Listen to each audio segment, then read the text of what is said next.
Fema Administrator Tiene will be in the hot seat today, testifying before the House Oversight Committee over questions of alleged anti-Trump bias in the agency. All as Chairman James Comer calls out alleged political bias within Fema. Watch.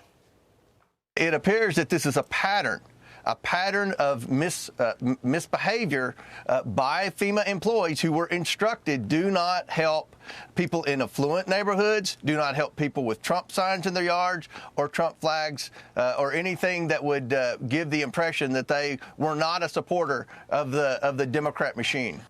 Former Florida Attorney General Pam Bondi joins me now. Pam, what questions would you ask the FEMA administrator?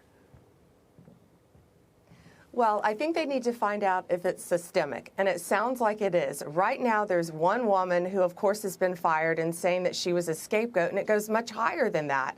So I think that's very important to find out. And also, they're going to be able to obtain their emails, their text messages, and I firmly believe all this will be uncovered. But if it's systemic throughout FEMA, which I believe it probably is, then they're going to have a tremendous problem on their hands, especially when Kristi Noem takes office very soon and runs that organization. Because these aren't Democrats, these aren't Republicans, these are Americans who are having their civil rights violated because they chose to have a Donald Trump sign in their front yard. So at the end of the day, you are confident that FEMA leadership will ultimately be held accountable and change will come to that agency if wrongdoing is found?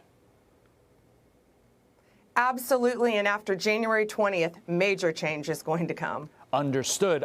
Speaking of change, a lot of change happening there in Florida as so many individuals are being tapped for Donald Trump's administration. Governor DeSantis says he will likely name a replacement for Senator Marco Rubio's seat in early January, with President-elect Trump's daughter-in-law, Lara Trump, emerging as a possible successor.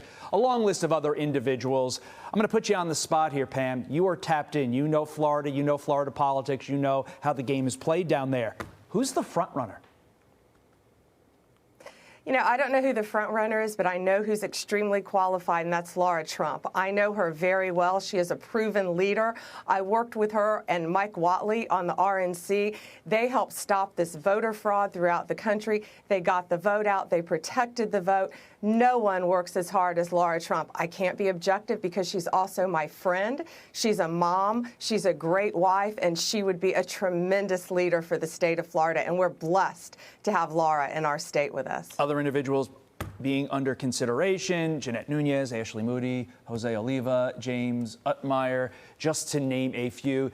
A lot of attention going to be paid to who ultimately Ron DeSantis picks and the implications going forward for the 2026 governor's race.